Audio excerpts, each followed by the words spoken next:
오늘 저는 에베소 2장 1절부터 있는 말씀으로 여러분과 함께 은혜를 나누겠습니다. 에베소 2장 1절부터 있는 말씀을 우리 읽겠습니다. 너희의 허물과 죄로 죽었던 너희를 살리시리라. 아담과 하와 이후로 인간은 어머니 뱃속에 잉태될 때 죄 중에 잉태됩니다. 어머니 뱃속에 잉태되는데 왜 죄 중에 돼요? 그것은 콩 심은 데 콩 나고 팥 심은 데 팥 나는 심고 거두는 법칙에 의해서 아담이 죄를 지었으므로 아담의 씨를 받아서 우리가 태어난 것입니다. 아담의 씨를 통해서 태어나기 때문에 이미 아담의 씨는 죄의 씨입니다. 하나님을 반역하고 그 영혼이 죽은 죄악의 종자입니다. 아담의 종자를 받아 우리가 어머니 뱃속에 잉태되었기 때문에 벌써 뱃속에서부터 원죄로 죄로서 잉태된 것입니다. 다윗은 말하기를 내가 죄 중에 잉태되었으며 죄악 가운데서 태어났다고 말했습니다. 그러므로 이 세상 모든 사람들은 죄를 짓고 안 짓고 할 것 없이 벌써 종자가 죄의 종자로 심어져서 어머니 뱃속에서부터 죄인으로 자라고 태어날 때 죄인으로 태어난 것입니다. 그렇기 때문에 죄의 열매를 맺는 것입니다. 이 세상에서 태어나서 죄의 열매를 맺는 것은 무엇이냐 하면 허물이라고 합니다. 허물. 우리가 허물 없는 사람 있어요? 틀어서 허물 없는 사람 없지 않아요. 그 허물은 바로 죄의 뿌리에서 생겨난 열매인 것입니다. 우리가 아무리 허물 없는 인생을 살려고 해도 그런 삶은 없어요. 왜? 우리가 벌써 죄의 종자로서 죄의 뿌리를 가지고 태어났기 때문에 우리의 삶은 생각과 말과 행동이 허물이 많습니다. 예수님은 우리와 다르지요. 예수님은 아담의 씨를 받지 않았습니다. 예수님은 성령으로 잉태되었습니다. 아버지 없이 잉태되었죠. 오랜 세월 동안 과학자들은 그런 신화는 있을 수가 없다, 거짓말을 했죠. 그러나 최근에 여러분 우리 한국의 과학자와 일본의 과학자가 합쳐서 아버지 없는 쥐를 생산했지 않습니까? 아버지 없는 쥐를 생산했어요. 수컷이 없이 암컷만 가지고서 쥐를 생산했어요. 그것은 사람에게도 통과될 수 있는 문제인 것입니다. 지금 이 인간의 과학적인 능력으로도 아버지 없는 자녀를 생산할 수 있게 되었단 말입니다. 처녀가 잉태하여 아들을 낳았다. 그 말 옛날에는 우습게 생각했지만은 이제는 보편적인 과학적인 지식으로 알려지게 된 것입니다. 그 희한한 시대에 우리 살고 있지 않아요? 참으로 지식이 크게 발전한 시대에 살고 있으므로 하나님의 그 신비한 영역까지 밝혀지는 것입니다. 아버지 없이 동정녀 마리아를 통해서 예수님이 오셨다는 이 신비한 역사가 이제는 하나의 신비한 역사가 아니라 인간에게도 알려진 지식의 분야가 되고 말한 것입니다. 예수님은 아담의 씨를 받지 않고 성령으로 잉태되었기 때문에 죄 없이 잉태되었죠. 씨가 다릅니다. 우리의 종자와 예수님의 태어난 씨앗은 달라요.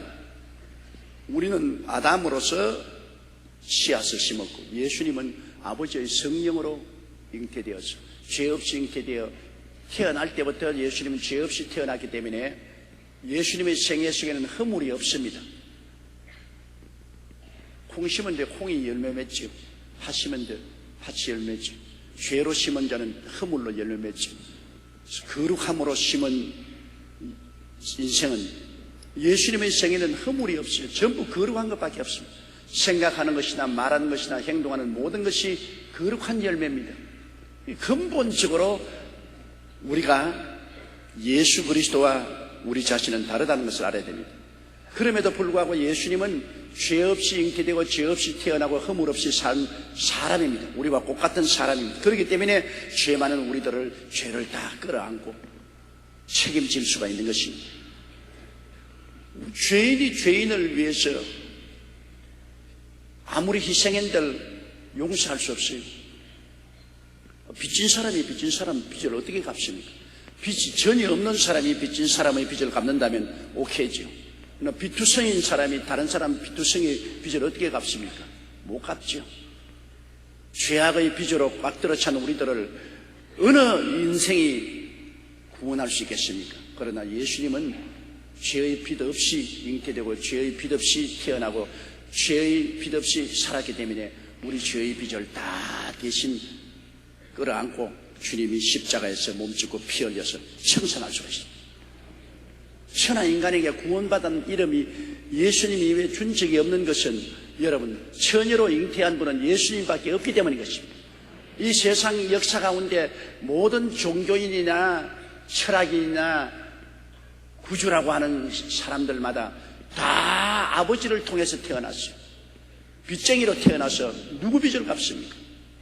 훌륭한 종교를 만들고 훌륭한 철학을 만들고 훌륭한 윤리와 도덕을 강연했을지라도 그러나 그런 것으로 구원은 못합니다.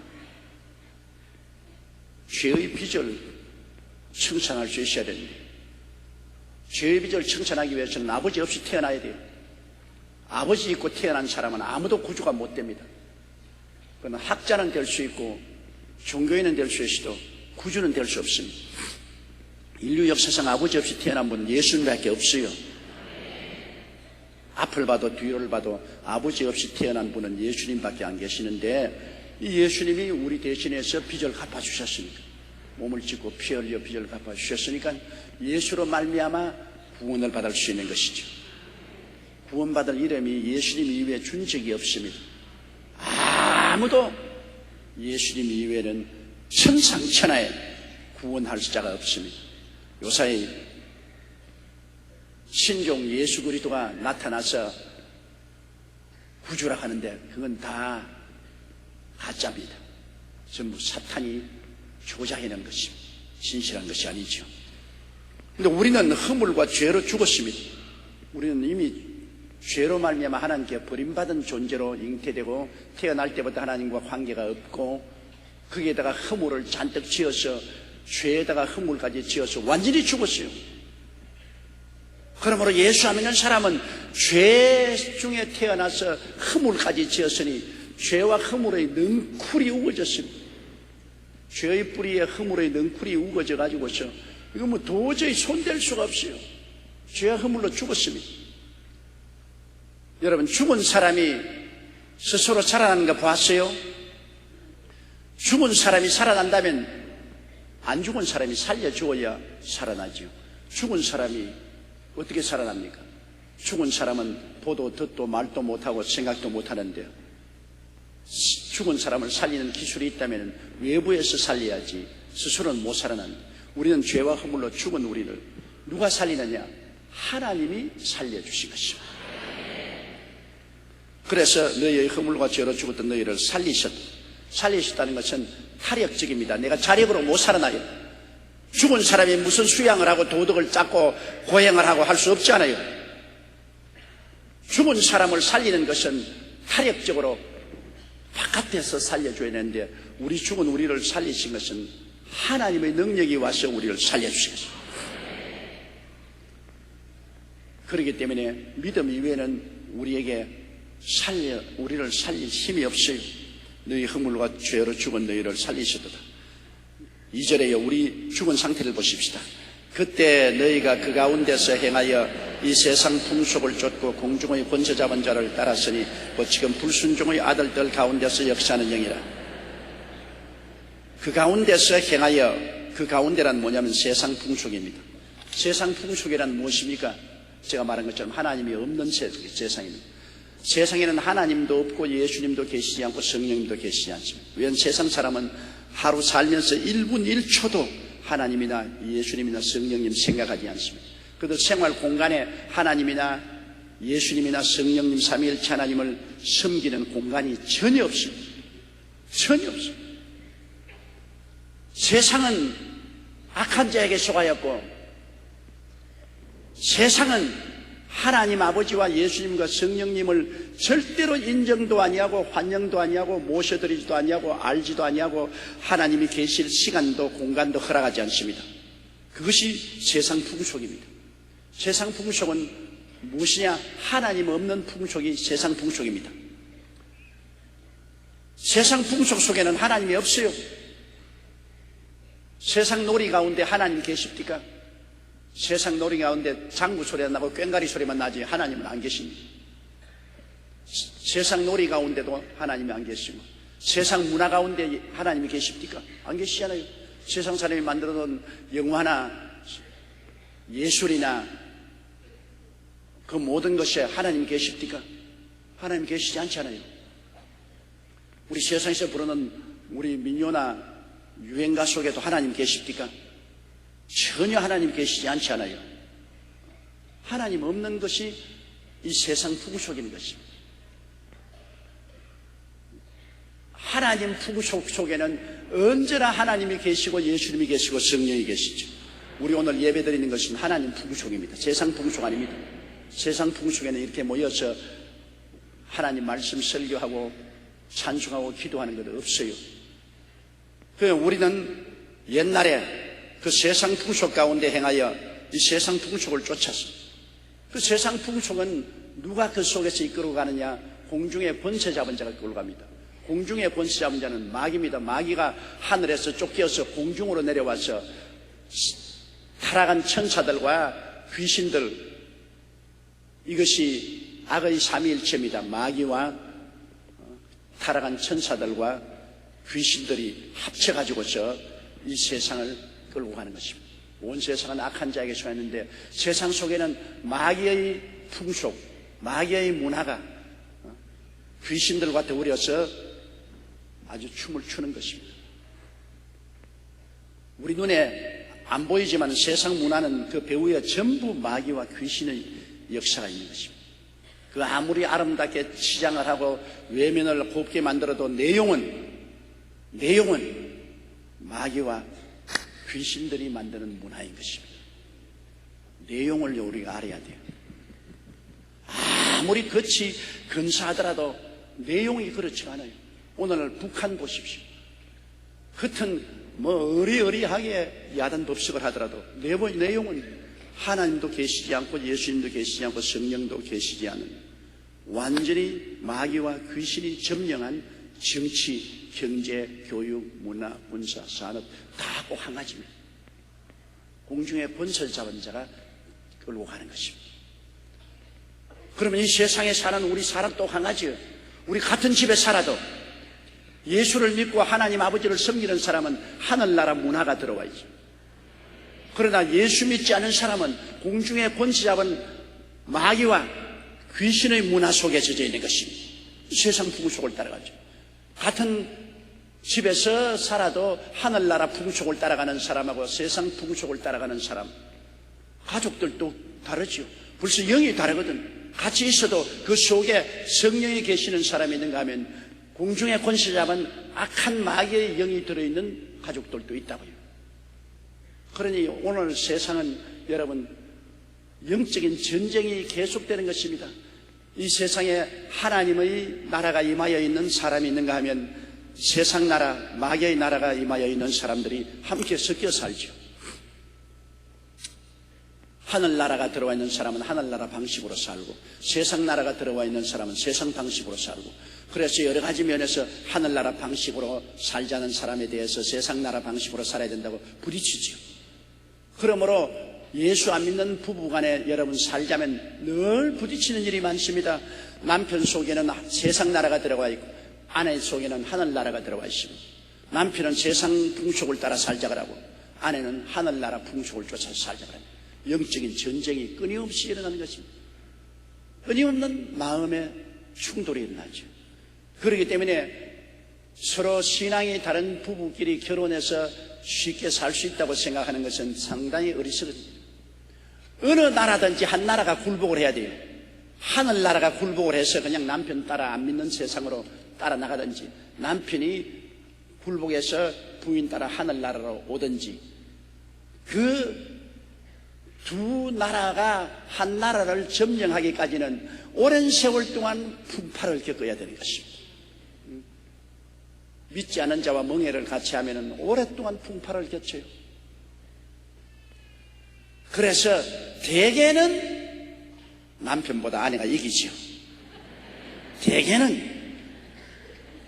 그래서 예수 안 믿는 집에 예수 믿는 여자가 들어가서 많은 시험과 환난을 겪으면서도 나중에는 남편과 자식들을 다 주께로 인도하고 하늘나라가 가정에 임하게 하는 것이 비일비재인 것입니다.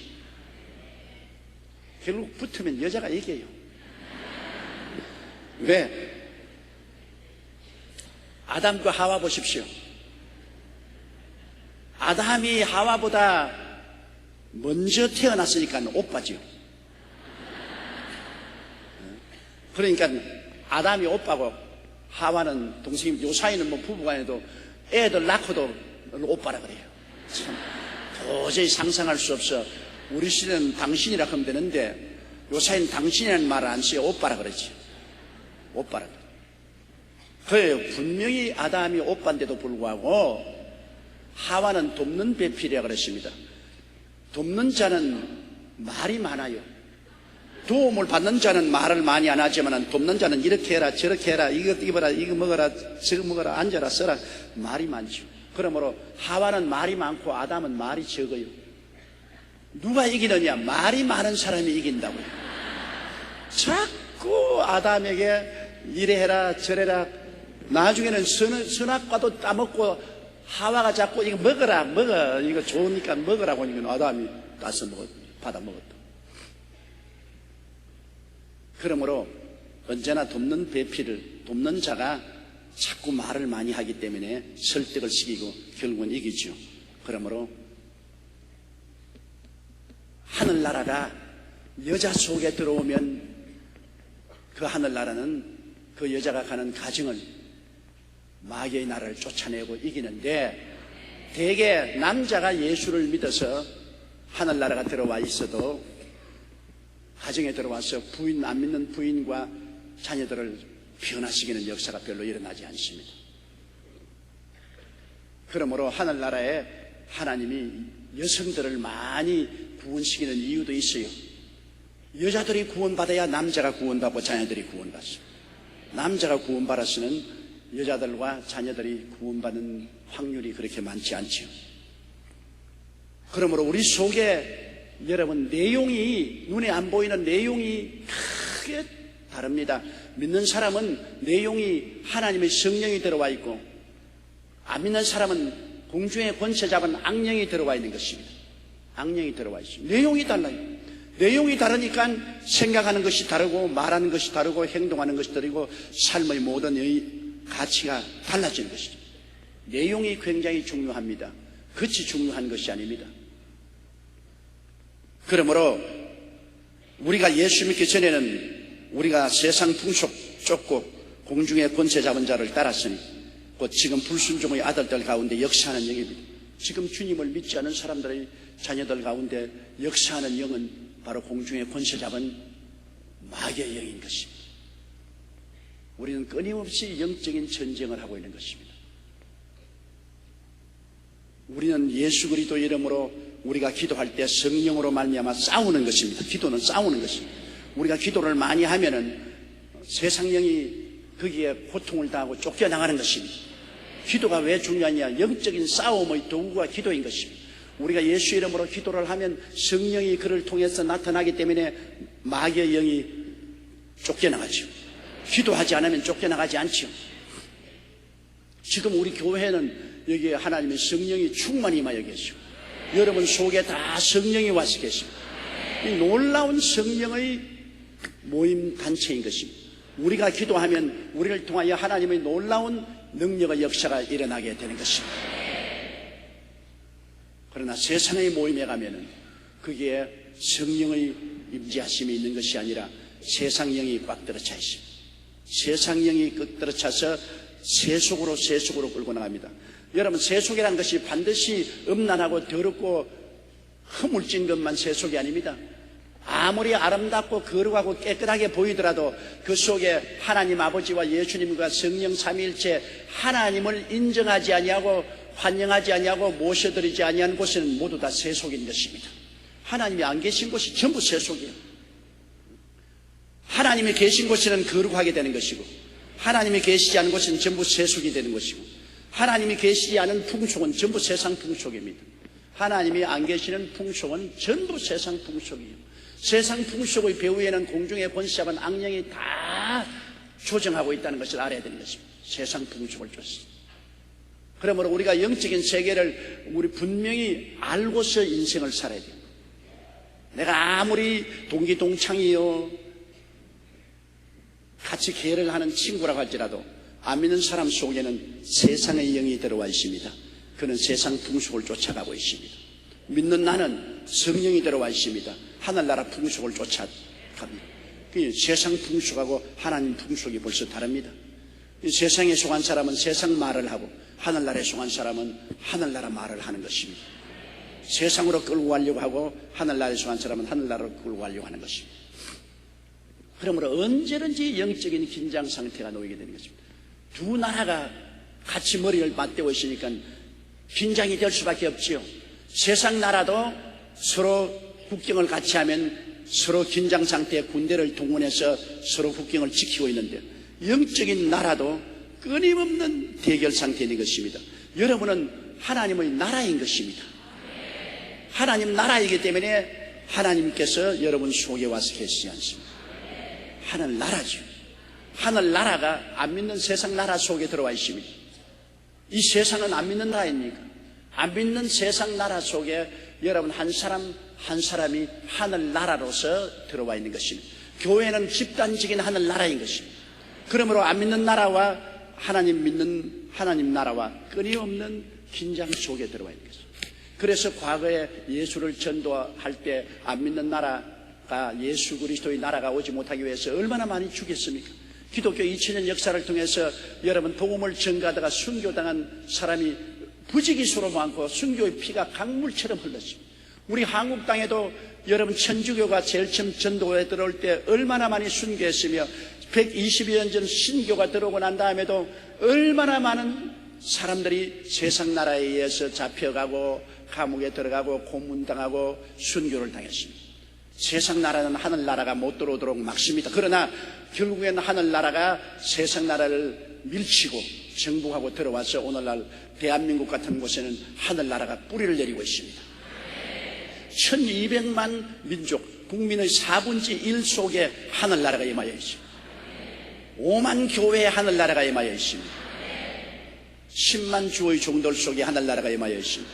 우리 한국 사회에는 하늘 나라 문화가 꽉 뿌리를 내리고 있습니다. 하늘 나라 풍속이 뿌리를 내려서 세상 나라 속에 하늘 나라가 상당히 강한 힘으로 임하여서 서로 긴장 상태에 있습니다. 밀고 땡기면서 하늘 나라와 세상 나라가 서로 긴장 상태에 있고, 하늘 나라는 자꾸 교회와 성도들의 기도와 전도를 통해서 그 세력을 확장해 가려고 하고, 세상 나라는 어찌든지 하늘 나라의 불을 꺼버리려고 하고, 그러한 긴장 관계가 있는 것입니다. 북한 같은 곳에는 하늘 나라가 전혀 없지요. 완전히 세상 나라가 점령했습니다. 주체사상이라는 김일성 우상의 세상 나라가 완전히 점령하고 있죠. 거기에 하늘 나라가 들어오지 못하게 하지요. 전도를 못하게 하고, 예수 믿는 사람은 잡아서 집단 수용소에 넣든지 사형에 처합니다. 북한에 있는 봉수교회나 무슨 교회가 있다는 것은 그건 선전 도구지. 세상 나라가 거짓말로 예수 믿는 세계를 속이기 위해서 한 선전 도구로서 갖다 놓았지 실질적인 그 교회는 아닌 것입니다. 3절요.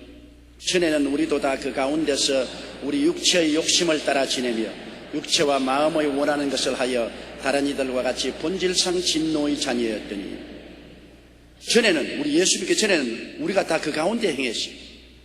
세상 풍속 가운데 행했고 공중의 권세한 마귀의 영 가운데서 행했습니다. 그럼 세상 풍속이나 공중의 권세한 마귀의 영이 하는 것은 뭐냐? 우리 가운데 욕심을 일으키는 것입니다.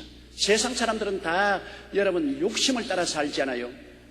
세상 풍속은 그 배후에 마귀가 있어서 마귀가 하는 것은 모든 사람들 마음속에 욕심을 일으키는 것입니다. 육신의 정욕, 안목의 정욕, 이 세상 자랑, 이러한 탐욕을 통해서 세상을 이끌고 가는 것입니다. 온 세상은 모두 다 탐욕에서 끌려가는 것입니다. 아담과 하와가 타락할 때 벌써 하나님처럼 되겠다는 탐욕으로 선악과를 따먹었지 않습니까? 그 이후로부터 이 세상 풍속은 탐욕의 풍속입니다. 그리고 세상 영은 탐욕의 영인 것입니다. 모두 다 마음속에, 안 믿을 때는 마음속에 정욕이 들어있어요. 탐욕이 들어있어요. 육신의 정욕, 안목의 정욕, 이상 자랑, 이것이 서로 팽배하게 경쟁하면서 살아가는 것이 세상 살리지. 욕심이 잉태하여 죄를 낳고 죄가 장성하면 사망을 낳습니다. 모든 것이 욕심으로 굴러가는 것이 세상에서 사는 형식인 것입니다. 그러므로 우리도 전에는 세상 풍속과 마귀의 영예 속에서 육체의 욕심을 따라 지내고 또 육체와 마음의 원하는 것을 해하여 다른 일과 같이 본질상 진노이죠. 하나님 원하는 대로 안 하고 우리 원하는 대로, 하나님 중심이 아니고 우리 중심으로, 하나님의 임금님이 아니고 우리가 우리의 왕이 되었죠. 우리가 우리 점유하고 우리 마음대로 행해요. 우리 예수 믿는 사람은 하나님 뜻대로 행하지 않습니까? 우리가 아무리 신앙이 약해도 하나님 뜻대로 살려고 몸부림을 치지요. 하나님 뜻이 우리 마음속에 늘 빛이 되어 있지요. 안 믿는 사람은 하나님이 안 계시기 때문에 하나님 뜻이 없어요. 내 마음대로 살아요. 내 마음대로. 그리고 육체의 욕심을 따라 살고 내 마음대로 살아요. 하나님 같은 것 없어요. 예수님 같은 것 없어요. 성령 같은 것, 성경 말씀 같은 것 없어요. 우리가 그 가운데서 옛날에 살았어요. 캄캄하죠. 하늘나라와는 완전히 등이 진 캄캄한 세상 속에 우리가 살아왔습니다. 정말 터무니없습니다. 어디서 와서 왜 살며 어디로 가는 일도 모르고 그냥 욕심만 꽉 들어 차서 세상 풍속을 쫓아 살고 마귀의 영을 따라 살고 마음대로 욕심을 쫓아 사는 이러한 삶을 살다가 어디로 가는지도 모르고 죽어서 지옥으로 떨어지는 그런 비극적인 삶을 살았습니다. 그러므로 이러한 모든 사람들은 본질상 진노의 자녀입니다. 하나님이 심판할 자녀들인 것입니다. 하나님 알지 못하고 죄와 허물로 죽었으니까 하나님 심판 대상이 되죠. 심판의 자녀였더니 4절요, 긍휼에 풍성하신 하나님이 우리를 사랑하신 그 큰 사랑을 인하여, 하나님이 긍휼에 풍성하다, 불쌍히 여긴다. 하나님이 여러분 우리를 불쌍히 여기지 않고 우리를 율법으로 심판했으면 다 죽었죠. 우리의 원래 죄로 죽은 데다가 허물이 많으니까 다 죽었죠. 긍휼하고 율법하고 틀립니다. 여러분 가만히 보세요. 내가 46년간 목회했는데 가장 목회하면서 마음속에 고민을 많이 하고 그리고 마음속에 인상적인 것은 뭐냐? 시어머니와 며느리 관계인 것입니다. 너무나 해결할 수 없는 것이 시어머니와 며느리의 관계입니다. 상당히 겉으로 보아서 시어머니와 며느리 관계가 좋아 보이는 사람들도 신앙 상담에 와서 보면은 시어머니는 와서 며느리에 대한 흠을 보고 며느리는 시어머니 흠을 보더라고요. 나 앞에서는. 어떻게 할 수 없이 시어머니와 며느리라는 것은 물과 기름이요. 율법이 들어와 있어요. 율법이. 시어머니도 며느리를 볼 때는 아무리 교양을 가지고 좋게 보면서도 속에는 율법이 딱 들어와 있어요. 그 율법을 잘라가지고 재요. 율법으로 보면은 전부 다 죄를 지적하는 것입니다. 율법은 죄를 지적하는 것이 율법이니까 자꾸 약하고 못나고 모자란 점만 자꾸 보이죠. 그런데 어머니와 딸을 한번 생각해 보십시오. 어머니와 딸이 못나고 허물이 많고 실수를 많이 해도 어머니가 그것을 다 알면서도 그리고 딸하고 만날 때는 쥐어 박으면서도 그러면서도 감사하는 것입니다. 긍휼이 어머니와 딸과의 사이에는 긍휼이 딸이 분명히 잘못한 걸 어머니가 알아요. 알고 시인도 하고 딸 보고 욕도 하고 못난 년이라고 욕도 하고 그러면서도 끌어안아요. 그러면서도 끌어안고 다른 사람이 죽이지 못하게 하고 어찌한지 변명하고 어찌한지 쓰다듬고 그건 딸과 엄마와의 사이는 긍휼의 관계인 것입니다. 불쌍히 여기는 관계가 있습니다. 그래서 항상 긍휼을 가지고서 보지 율법으로 보려고 하지 않습니다. 이 관계라는 것이 참 무서운 것입니다. 율법으로서 보면은 여러분 절대로 그 앞에 설 수 없습니다. 긍휼한 관계를 보면은 탕자와 같이 온갖 죄를 짓고 넘어져도 돌아오면 또 끌어안는 것이 긍휼의 관계인 것입니다. 하나님이 우리를 보실 때 신의 산에서 주신 모세의 율법의 관계를 볼 때는 심판주 하나님이었습니다.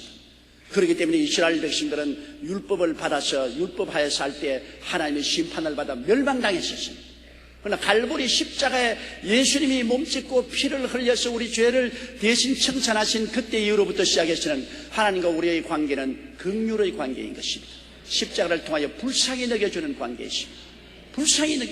그렇기 때문에 하루에 7번씩 70번 죄를 짓고 넘어지더라도 회개하거든 용서해 주라. 긍휼의 관계입니다. 하나님이 불쌍히 여겨줍니다. 얼마나 놀라운 관계인 것입니다.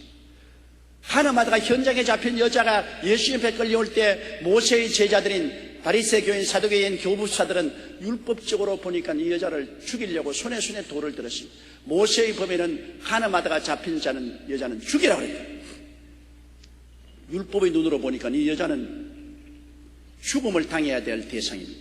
그러나 예수님이 그 여자를 볼 때는 긍휼의 마음으로 보았습니다. 불쌍히 여겼습니다. 여북 답답이야 가늠을 했겠노?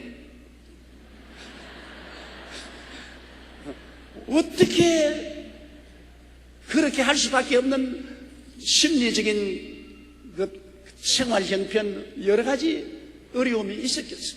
불쌍하다. 죽이서는 안 되겠다. 긍휼을 보았기 때문에 예수님은 그 여자를 살리려고 애를 썼습니다. 율법은 죽이려고 하지만 긍휼은 살리려고 합니다. 그렇기 때문에 예수님께서 일일이 손가락을 적어서 율법을 쓰기도 하시고 그들의 잘못을 전부 다 드러내서 기록하기도 하시면서 너희 중에 죄 없는 자가 먼저 돌로 쳐라. 그 예수님의 말을 듣고 양심의 가치를 느끼고 심판하는 사람들은 다 도망하지 않습니까? 그때 예수님이 이 여자 보고 뭐라고 말했습니까? 너를 정죄하는 자가 있느냐? 예수님이 말하니까 이 여자가 둘러보고 없습니다. 나도 너를 정죄하지 아니한다. 하나님이 분명히 가늠한 여자를 보고도 나도 너를 정죄하지 아니한다. 다시 가서 죄 짓지 마라. 난 너 정죄하지 아니한다. 정죄하면 죽을 수밖에 없죠. 예수님 정죄 안 했습니다. 왜? 예수님이 그 여자 대신 정죄를 받았기 때문에. 그 여자 대신 예수님이 정죄를 받아서 십자가에 못 박여 몸짓고 피 흘려 대가를 지불하기 때문에 예수님은 정죄하지 않고 능히 용서해 줄 수가 있는 것입니다. 긍휼입니다. 사람이 긍휼로 보느냐 율법으로 보느냐가 그렇게 다릅니다.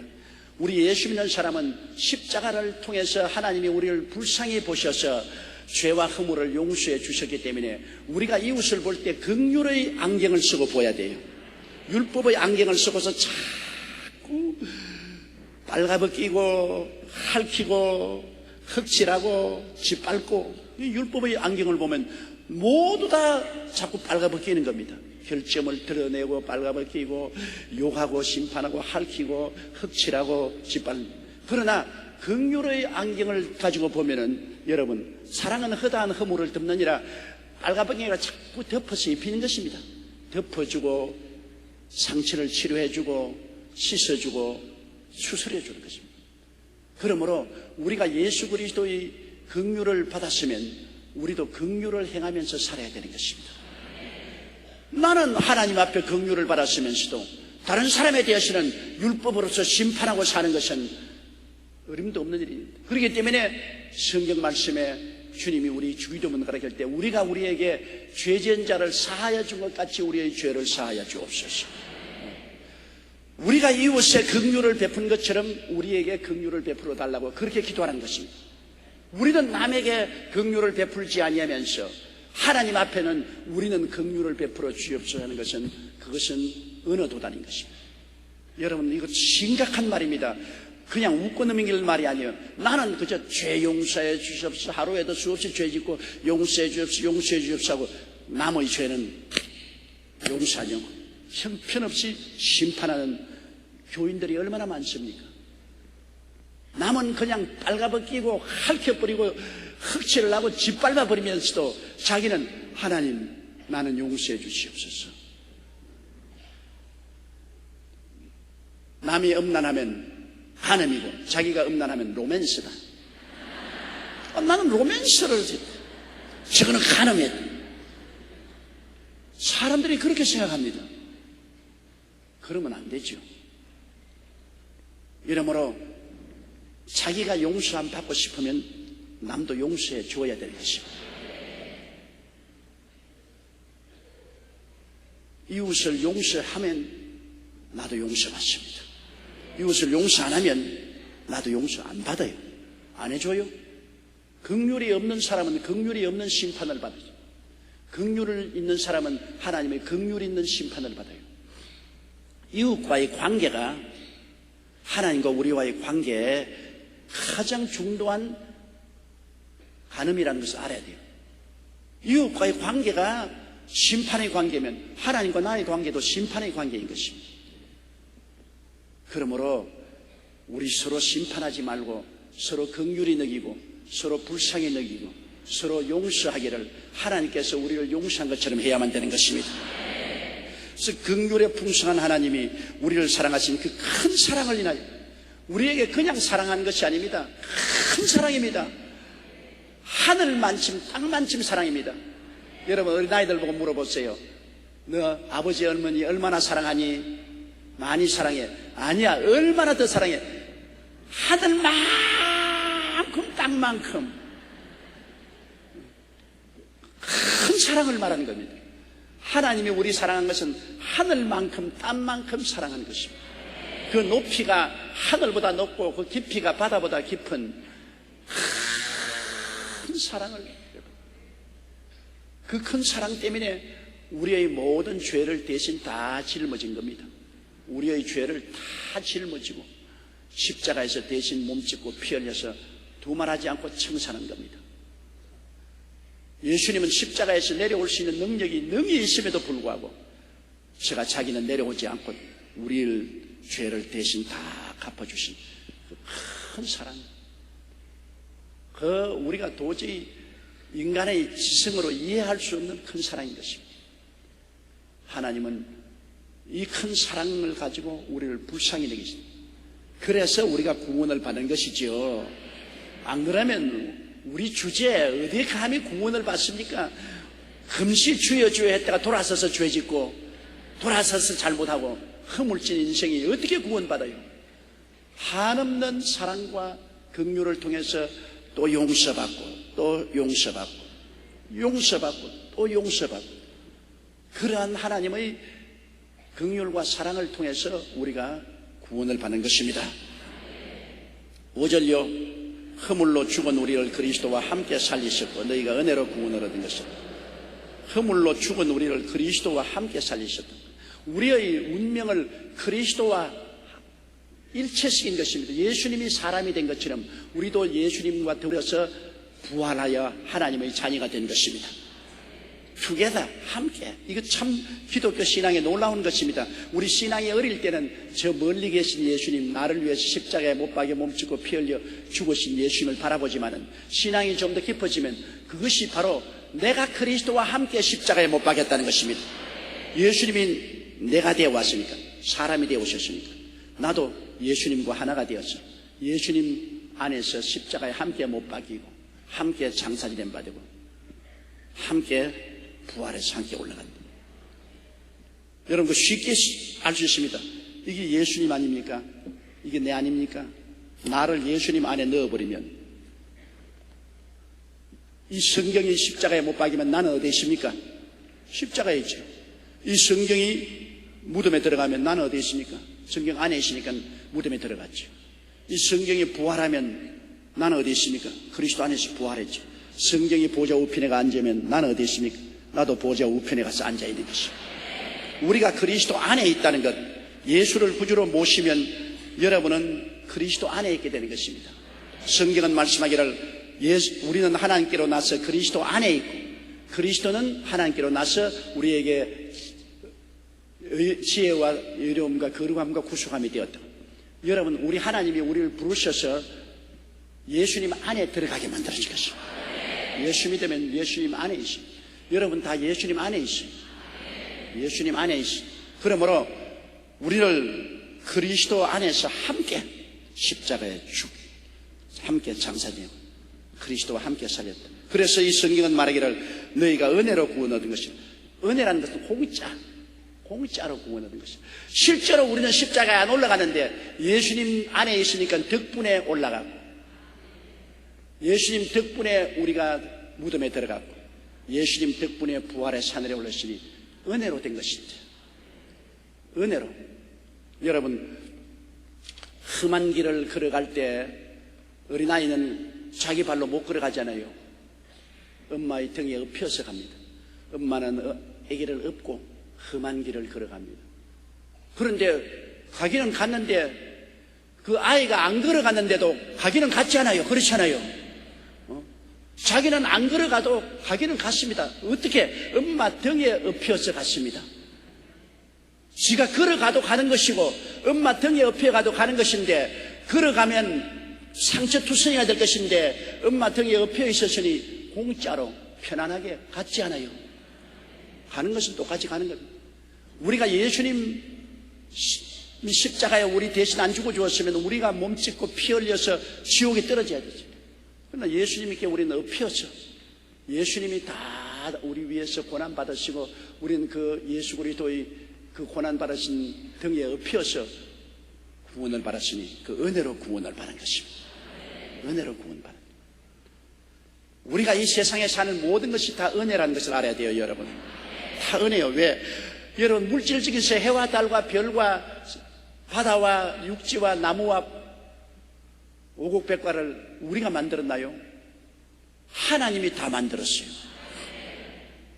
빛도 하나님 만들고, 하늘도 하나님 만들고, 바다도 육지도 모든 오곡백과도 해와 달과 별도 새들도 물고기도 곤충도 모든 것을 하나님 만들으셨어요. 하나님 만든 것 여러분이 오늘날 우리가 다 누리죠. 햇빛도 우리가 누리고, 달빛도 누리고, 별빛도 누리고, 태양도 누리고, 오곡백과도 우리가 먹고 누리고, 전부 우리가 누립니다. 그러므로 고생은 하나님이 하시고 누리는 것은 누가 누립니까? 우리가 누리니. 은혜입니까? 은혜 아닙니까? 물질적인 세계에 사는 모든 것이 은혜입니다. 우리가 만든 것 아닙니다. 우리가 일하고 짐을 지고 고생해서 우주와 만물을 지은 것 아니에요. 하나님이 일하시고 고생하셔서 우주와 만물을 지어서 우리에게 그냥 공짜로 준 것이니 은혜로 받은 것이지. 자, 구원도 그렇지 않습니까? 구원도 하나님 아들 예수님이 혼자서 십자가에 올라가서 몸을 찢고 피를 흘려서 우리 죄를 다 청산하고 음부에 내려갔다가 다시 살아나셔서 이제는 영원한 천국을 허락해 주시는데, 이거 우리가 수고했나요? 우리가 죄 용서받고 구원받는데 우리가 조금이라도 수고했나요? 수고했나요? 한 거 하나도 없죠. 전부 하나님 혼자서 고생했어요. 하나님 혼자서 제가 찔리고, 제가 상하고, 제가 버림을 당하고, 고통을 당하면서 우리 죄를 청산하셔서 우리를 구원해 주신 것이니, 우리는 믿기만 하면 구원받음으로 은혜로 구원받은 것이죠. 공짜로 은혜로 구원받은. 우리 일한 건 하나도 없어요. 그러면 오늘날 매일매일 사는 것도 어떻습니까? 사는 것도 주님이 수고하고 무거운 짐진 자들은 다 내게로 오라, 내가 너희를 쉬게 하리라. 사는 것이 여러분 수고하고 무거운 짐이 아닙니까? 무엇을 먹을까, 무엇을 입을까, 무엇을 마실까, 어떻게 직장을 구할까, 어떻게 사업을 할까, 어떻게 살아갈까, 모든 인생살이가 수고하고 무거운 짐입니다. 주님이 수고하고 무거운 짐인 자들은 다 내게로 오라. 내가 너희를 쉬게 하겠다는데 어떻게 쉬게 합니까? 우리 대신 짐을 져 주시고 우리 대신 일을 해 주셔야 우리가 쉴 수 있지 않아요. 어머니가 부엌에서 열심히 일을 하고 수고하는데 시집간 딸이 와서 엄마 내가 해줄게. 엄마 저 앉아있어. 응접실에 쉬어요. 텔레비나 보고 있어요. 내가 다 할게. 그러면 어머니는 응접실에 앉아서 텔레비 보고서 앉아있습니다. 연속 보고 하하하하 웃으면서 앉아있어요. 그런데 딸은 땀을 뻘뻘 흘리면서 부엌에서 일을 해요. 어머니가 앉을 수 있는 것은 딸이 대신으로 일을 해주고 짐을 짊어져 주기 때문에 앉아있을 수 있는 것입니다. 딸이 안 도와주면 엄마가 해야죠. 엄마 일 엄마 해야죠. 우리 일, 우리 짐 우리가 걸어줘야지요. 우리 인생살이 가는데 우리의 짐을 지고 우리의 일을 해야 되는데 예수님이 내가 대신해 주겠다 그러니까 내게 와서 맡기면 내가 너 짐 내가 짊어져 주고 너 일 내가 해주고 너는 쉬어라. 너는 쉬어라. 와, 호박이 능불치에 떨어졌어. 믿고 순종하면 예수님 십자가에 의지해서 우리는 쉬면서 인생을 살 수가 있다. 수고하고 무거운 짐은 예수님이 짊어집니다. 그러므로 수고하고 무거운 짐을 기도로서 예수님께 다 맡겨. 짐도 맡기고 일도 맡기고 주님께 맡기고 믿고 순종하고 나가면 주님이 내가 다 돌봐줄 테니 너는 쉬어라. 그것도 또 은혜입니다. 그것도 은혜요. 자, 그러면 죽는 것은 어떻습니까? 사는 것만 은혜가 아니라 죽는 것도 은혜입니다. 죽는 것이 뭘 은혜냐? 예수님이 우리 대신해서 먼저 죽었다가 부활하시기 때문에 이젠 주님이 자 걱정 말고 죽어라. 내가 죽음의 공포를 다 없애버리고 음부를 다 이겨버리고 내가 부활했으니까 나를 의지하고 편안히 눈 감았다가 편안히 그를 통해서 천국으로 들어오더라. 은혜입니다. 죽는 것도 은혜예요. 내 힘으로 죽으려고 하면 죽음의 공포와 불안으로 벌벌 떨고 마귀들이 와 끌고 가니까 안 끌려갔다가 니들 깨물고 손을 내밀고 그러고 뻣뻣해서 지옥으로 떨어집니다. 은혜를 못 받으면 자기 힘으로 죽음과 싸워서 못 이기니까 지옥 떨어지죠. 그러나 예수 그리스도께서 이미 사망과 음부를 철폐하시고 부활하여 승리했기 때문에 내가 예수 이름 부르면 죽는 것도 은혜로 죽는 겁니다. 죽는 것도 수고하고 무거운 짐을 지고 죽지 말고 은혜로 죽으라고. 수고하고 무거운 짐을 지고 죽는 사람은 눈도 못 감고 눈을 휙 뜨고 이렇게 울고 주먹을 울고 이렇게 죽어. 위험해보면 안다고. 안 죽으려고 발버둥을 친 사람 위험해보면 몸이 다 굳어져서 뻣뻣해가지고서 이거 옷을 입힐 수가 없어요. 저는 옛날에 최자철 목사님하고 저하고 염 참 많이 했잖아요. 옛날에 염을 하면 옷을 입힐 수가 없어. 굳어져가지고서. 그러면 편풍 치놓고 가족 안 볼 때 물어볼 때가 끊어요. 꺾어요. 그냥 꺾어요. 손 넣어라. 왜 잔소리. 또 눈을 뜨고 있어. 감으라니까. 왜 눈을 뜨고 있어. 그거 정말로 한두 케이스가 아니고 저는 수없이 실체를 만져봤기 때문에 예수 안 믿고 간 사람들마다 경직되어 있어요. 죽음과 내 힘으로 싸우려고 하니까. 그런데 예수 믿는 사람들은 너건너건해요. 얼굴이 웃고 있어요.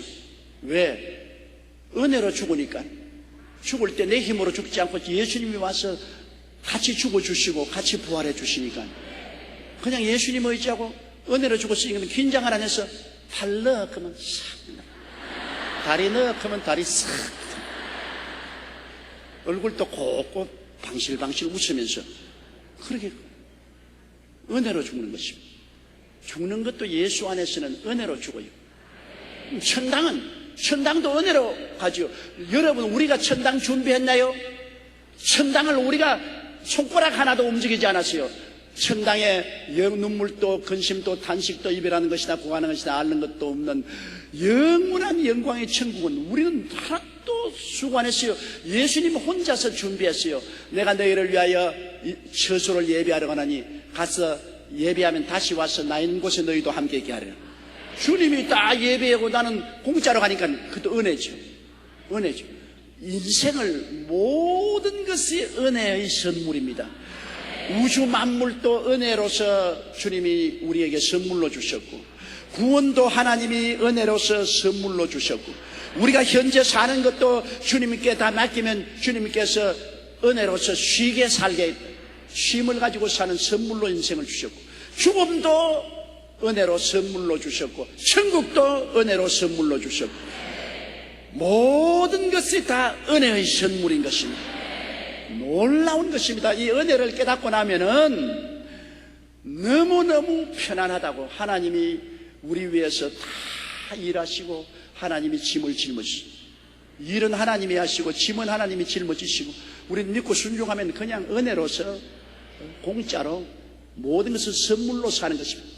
우주와 만물도 선물로, 구원도 선물로, 인생도 선물로, 죽음도 선물로, 천국도 선물로 받아가지고 일하지 않고 편안하게 믿음으로 우리가 살아가는 것이 진짜로 예수 믿는 사람인 것입니다. 은혜를 받았다 하는 말이 무슨 말이냐면, 무슨 마음의 기분이 좋다 그런 것이 아니라 진리를 깨닫게 되면 은혜를 받게 되는 것입니다. 내가 구원받는다는 것이 무슨 의미인지 알면은 은혜를 받게 돼요. 여기 보세요.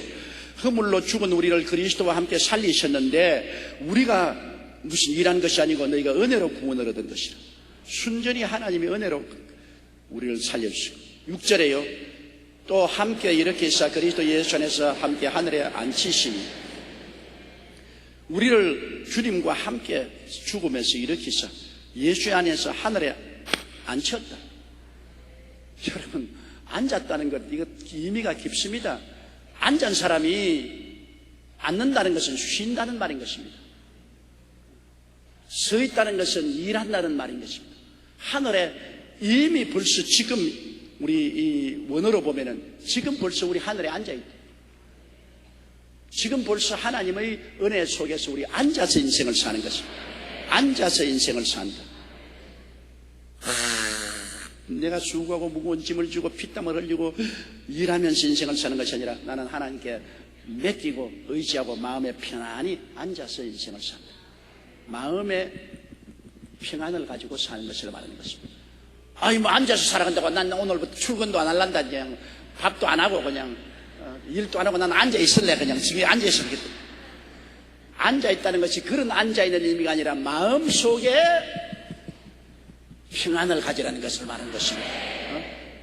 내가 마음에 하나님이 다 짐을 지시고 일해 주시니까 내가 일을 하지만은 내가 하는 것이 아니라 하나님이 하시고, 내가 짐을 지는 것 같지만은 내가 지는 것이 아니라 하나님이 지시고, 그러니까 나는 편안하죠. 여러분, 복음 증거도 한 가지입니다. 제가 오늘 수요일날 여기와 설교하지만은 내 힘으로 하려면 죽을 고생을 하죠. 내가 내 힘으로 하려면은 말씀을 전하고 은혜를 끼치고 하려면 온갖 노력을 하고 일을 하고 수고하지만은 주님이 나의 짐을 지시고 주님이 나의 일을 하신다.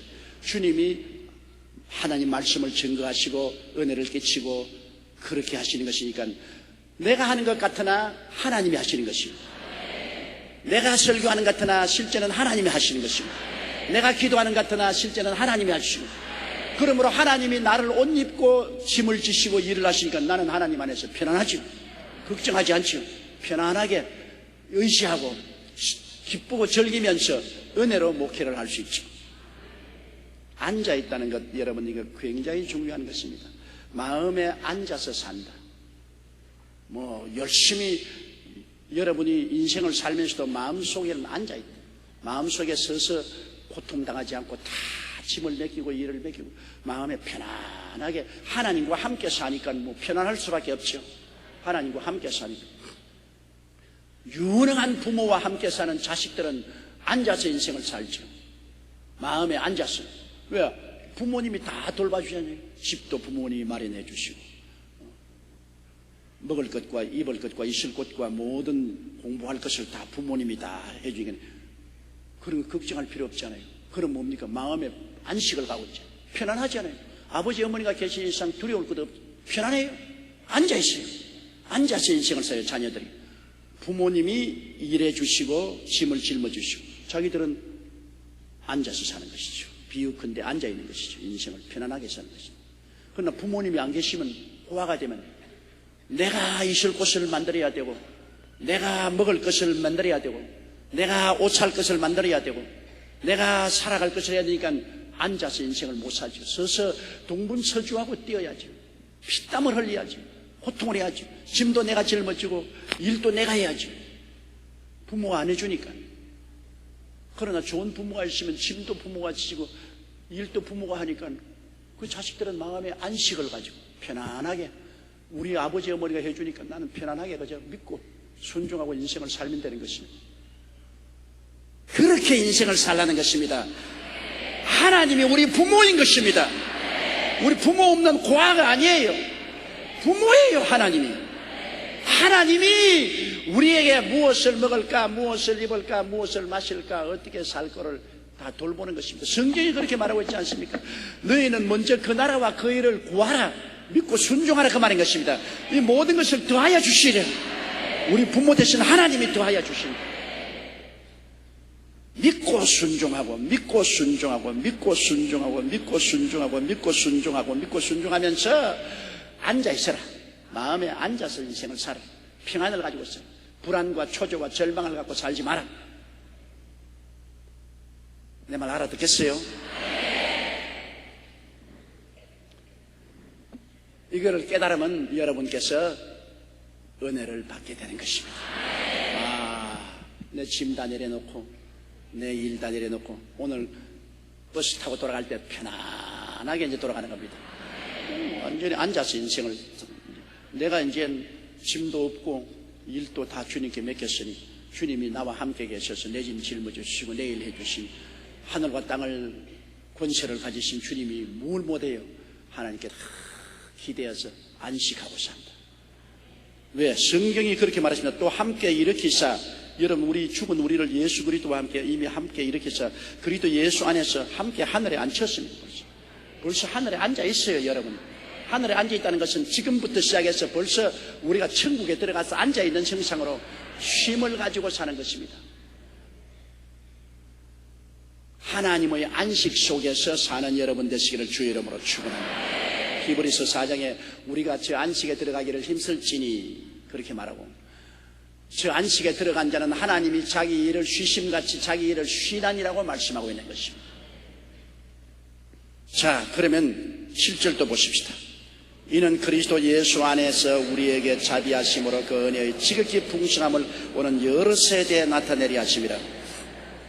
왜 하나님이 이렇게 하시냐? 그리스도 예수 안에서 우리에게 자비하심으로 은혜의 지극히 풍성함을 여러 세대에 우리가 알고 깨닫고 그저 감사합니다. 그저 감사합니다. 그저 감사합니다. 너무너무 감격해서 하나님을 감사하고 예배하도록 만들기 위해서 그렇게 했다는 것입니다. 우린 못 깨달을 때는 뭐가 뭔지 모르죠. 어린 아이 때는 부모가 좋은 집에서 따뜻한 집에서 자고 잘 먹고 잘 입고 잘 살게 해준 건 뭐 보통이지 뭐. 그거 다 해주는 건 아닌가. 그렇게 알다가 점점 자라서 자기가 분가를 해서 시집장가 가서 자식을 낳게 되면은 그때는 여러 가지 수고하고 무거운 짐을 지고 괴로워하게 되면 깨닫기 시작합니다. 야, 우리 아버지 어머니 집에서 살 때 아버지 어머니가 이렇게 잘 돌봐주고 모든 필요를 채워주고 참 고마웠다. 우리 부모님 참 좋은 부모였다. 고마웠다. 훗날에 가서 깨달아지면 부모에게 감사를 하게 되는 것입니다. 그렇지 않아요? 못 깨달을 때는 감사 안 하죠. 깨닫게 되면은 깨달을수록 야, 우리 아버지 우리 어머니 참 훌륭하고 위대한 분이었다. 깨닫게 돼요.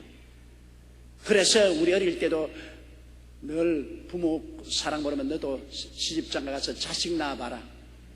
부모의 은공을 알 것이다. 자식 낳아서 길러보니까 우리 부모가 날 길러준 것 얼마나 고마우냐. 깨달으니까 고맙겠는 거지. 지금은 우리 예수 믿고 구원받은 것 별로 심상치 않게 생각하는데 나중에 천당 가서 돌아보면 너무너무 깨닫는단 말입니다. 어떻게 내가 구원을 받아서 이렇게 큰 은혜로 공짜로 천당까지 올라왔나. 깨달으면 깨달을수록 하나님 감사합니다. 예수님 감사합니다. 깨달으면 깨달을수록 더 깊이 감사하고 찬양하는 것입니다. 이는 그리스도 예수 안에서 우리에게 자비하심으로 그 은혜의 지극히 풍성함을 오늘 여러 세대에 나타내게 하는 거예요. 천천만세를 살면서 우리는 점점 더 하나님의 은혜를 깨닫게 된다는 것입니다. 어쩌다가 내가 구원받아 천당에 들어와서 이렇게 영화로운 몸을 가지고 영광스럽게 살게 되었는고, 세월이 흘러갈수록 더 깊이 깨닫고 더 깊이 하나님께 감사하고 찬미하는 우리들이 되게 하나님이 만들어 주시는 것입니다. 사람이 셈이 들어야 과거에 은혜 받은 것을 감사하게 생각하는 것처럼, 아직까지도 우리 예수 믿는 사람 전혀 셈이 안 들었어요. 지금 어제 교회 와서 아멘은 하지만 뭐 근가 민가 그렇게 했는데, 앞으로 점점 하나님의 은혜가 다가와서 우리가 새하늘과 새 땅과 새 예루살렘에 들어가게 되면은 구원받은 은혜를 깊이 깨닫게 되고, 예수님의 십자가에 고난당하신 그 은혜를 너무나 깊이 깨닫게 되고, 세세 몸토록 영원히 예수님의 십자가의 고난을 우리는 찬미하고 감사하고, 예수님 볼 때마다 신기하게 느끼고 기이하게 느끼고, 그리스도 앞에 우리는 전부 세세 몸토록 무릎을 꿇을 것입니다. 예수님만 보면은 그리스도 앞에 무릎을 꿇을 것입니다. 예수님이 그 고난당에서 나라에금 천천세세의 영광을 누리게 해주시니, 그 은혜가 얼마나 고마워서 천당에 올라가시는, 너무나 예수님이 귀하고 귀해서 쳐다보지도 못할 겁니다. 예수님 얼른 보이면 그냥 무릎을 꿇고 그 앞에 엎드릴 것입니다. 왜? 예수님의 은혜가 점점 더 깊이 깨달아지기 때문인 것입니다. 우리 세상에도 한 가지입니다. 이 세상에도 우리가 예수 믿고 살면서 우리가 많은 시험과 환난을 통해서 하나님의 은혜를 깨달으면 깨달을수록 주님이 더 귀해지고, 늘 주님 이름만 불러도 너무나 귀하고 감사하고, 아침 저녁으로 늘 찬미하고 감사하며 살게 되는 것입니다. 그러면 8절만 하나 더 하고 우리 그만둡시다. 너희가 그 은혜를 인하여 믿음으로 말미암아 구원을 얻었나니 이것이 너희에게서 난 것이 아니요 하나님의 선물이라. 9절요. 행위에서 난 것이 아니니 이는 누구든지 자랑치 못하게 하렵니다. 자, 이 성경 구절은 여러분 다 외워야 되는 것입니다. 이 성경 구절은 너무나 좋습니다. 너희가 그 은혜를 인하여 믿음으로 말미암아 구원을 얻었다. 구원이 은혜로 받았지 행위로 받은 것 아닙니다. 우리가 무슨 율법을 지켜서 구원받은 것 아니요, 고행을 해서 구원받은 것이 아니요, 우리가 진리를 공부를 많이 해서 구원받은 것이 아닙니다. 순전히 은혜로 주님이 우리 일 하시고 우리 짐 짊어지시고 우리는 공짜로 얻었다. 주님이 십자가를 우리 대신 짊어지시고 고통당하시고 죄짐을 짊어지심으로 용서와 의와 영광을 공짜로 받았다. 은혜로 받았다. 그 은혜를 인하여 우리는 믿기만 하면 된다. 그 은혜는 믿음으로 말미암아 구원을 얻었다. 공짜로. 은혜라는 것은 공짜입니다.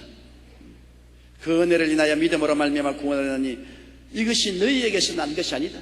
여러분에게서 난 것이 아니에요. 여러분이 노력을 한 것이나 무슨 적선을 한 것이나 수양이나 도덕을 닦아서 한 여러분의 공로로 말미암아 나온 것이 아니라 하나님의 선물이라. 은혜는 선물입니다. 은혜는 모든 것을 선물로 주시는 것입니다. 구원을 선물로 받았어요. 여러분, 선물 받는 사람이 자기가 사서 자기가 내게 선물 준다, 그 말이 됩니까? 선물은 다른 사람이 일해가지고 돈 벌어가지고서 사서 나는 공짜로 주는 거 선물 아닙니까? 예수님이 은혜로서 우리에게 선물로 주십니다. 은혜와 선물은 같은 말입니다. 은혜로 주는 것은 다 선물인 것입니다. 우주와 만물도 하나님의 은혜로 주셨으니 선물이요, 구원도 하나님의 은혜로 주셨으니 선물이요, 현재 삶도 주님께서 무거운 짐과 일을 맡아주시니 선물로 살고, 죽음도 하나님이 쉽게 죽고 부활할 수 있게 하시니 선물로 주시고, 천당도 선물로 주시고, 우리는 전부 다 선물만 받아서 삽니다. 크리스마스 때 어린아이들이 선물 받고 좋아 깡충깡충 뛰는 것처럼 우리도 선물의 내용을 깨닫게 되면 깡충깡충 뛰게 돼요. 우리 선물로 인생을 사는 것입니다. 그 은혜를 인하여 믿음으로 말미암아 구원을 얻나니 이것이 우리에게서 난 것이 아니요 하나님의 선물이라. 행위에서 난 것이 아니니, 우리가 뭐 행동 잘해서 이루어진 것 아니니, 행위에서 난 것이 아니니 누구든지 자랑치 못하게 하면, 누구든지 날 좀 보소. 내가 기도를 많이 해서, 내가 전도를 많이 해서, 내가 헌금 많이 해서, 내가 수양을 닦고 도덕을 닦고 내가 잘 살아서 날 좀 보소. 그러다간 지옥으로 거꾸로 떨어집니다. 행위에서 난 것이 아니, 자랑할 것이 없습니다. 나는 아무것도 아니에요. 나는 죄와 허물로 죽은 인생입니다. 아무 가치도 없는 쓰레기 때문에 던져버릴 인생을 우리 하나님께서 웬일인지 웬 말인지 허물과 죄로 죽은 우리를 그리스도와 함께 살리시고 하나님이 직접 일해서 살려주시고 은혜로 구원을 얻게 하시고 그리스도 예수 안에서 함께 하늘에 앉혀주시고 이런 큰 축복을 주었으니 이거는 오직 믿기만 하면 되는 것이고 우리가 한 것은 아무것도 없는 것입니다. 믿음으로 누리는 것이죠. 태양도 달도 별도 하나님이 지으시니 우리가 믿음으로 누리는 것이고 구원도 믿음으로 누리고 인생을 편안히 사는 것도 주님께 짐을 맡기고 일을 맡기고 믿음으로 사는 것이고 천국도 믿음으로 받아들이는 것이죠. 그 은혜를 인하여 믿음으로 말미암아 구원을 얻나니 이것이 우리에게서 난 것이 아니요 하나님의 선물이라.